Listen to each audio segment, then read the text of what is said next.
విదేశాల్లో చదవాలనుకుంటున్నారా? అయితే విదేశ్ కన్సల్ట్ ని సంప్రదించండి.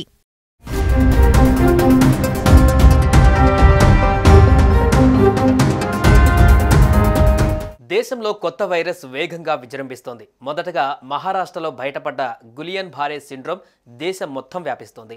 ఈ వ్యాధితో తెలంగాణలో తొలి మరణం నమోదయ్యింది. తాజాగా ఈ వ్యాధి ఏపీలో కూడా ప్రవేశించింది. ఏపీలో ప్రస్తుతం 17 జీబీఎస్ కేసులు నమోదైనట్లుగా ఏపీ వైద్య ఆరోగ్య శాఖ ప్రకటించింది.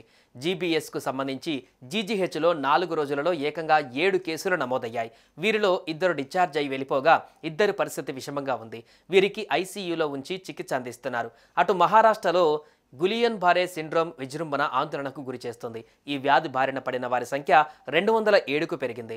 నిన్న మరో 2 కేసులు చేరాయి. గులియన్ బారే సిండ్రోమ్ కారణంగా దేశవ్యాప్తంగా మరణించిన వారి సంఖ్య 9కి చేరుకుంది. మహారాష్ట్రలో ఈ అరుదైన వ్యాధికి సంబంధించిన కేసులు ఎక్కువగా పూణె నుండి వచ్చాయి. అయితే దేశ ఆర్థిక రాజధానిలో కొన్ని కేసులను గుర్తించారు. ముంబై ఆసుపత్రిలో 53 ఏళ్ల వ్యక్తి కూడా జీబీఎస్తో మరణించాడు.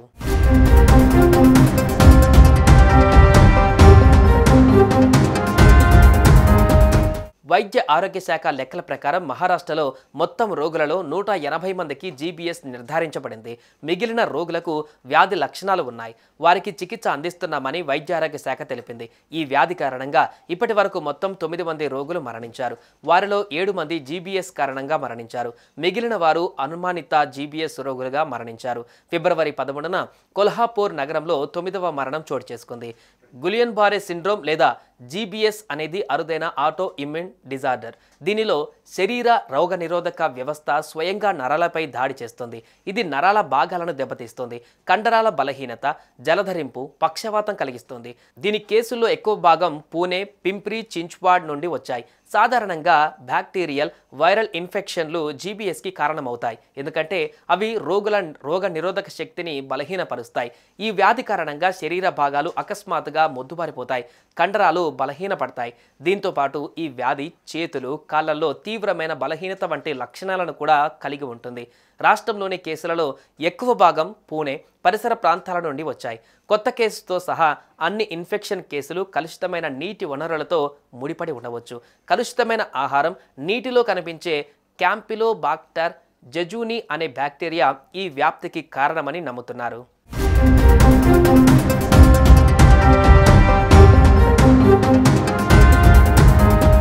గులియన్ బారే సిండ్రోమ్ వ్యాధి సోకిన తొలి దశలోనే ఆసుపత్రుల్లో చేరితే 4 వారాలలో కోలుకునే ఛాన్స్ ఉంటుంది. వ్యాధి ముదిరితే కోలుకోవడానికి దాదాపు 6 నెలలు పట్టొచ్చు. అత్యధిక శాతం మందిలో ఇన్ఫెక్షన్ మొదలైన 1-2 వారాల తర్వాతే ఇది బయటపడుతుంది.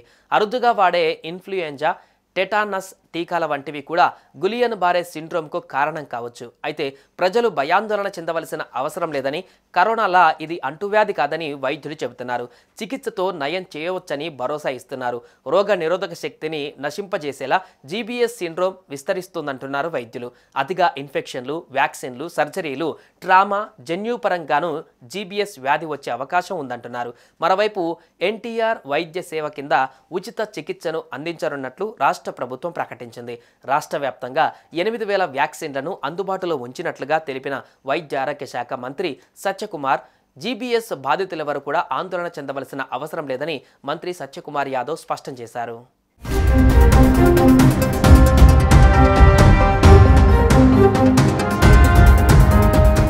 సుమన్ టీవీలో మీ పర్సనల్ అండ్ బిజినెస్ ప్రమోషన్స్ కోసం కింది నెంబర్కి కాంటాక్ట్ చేయండి.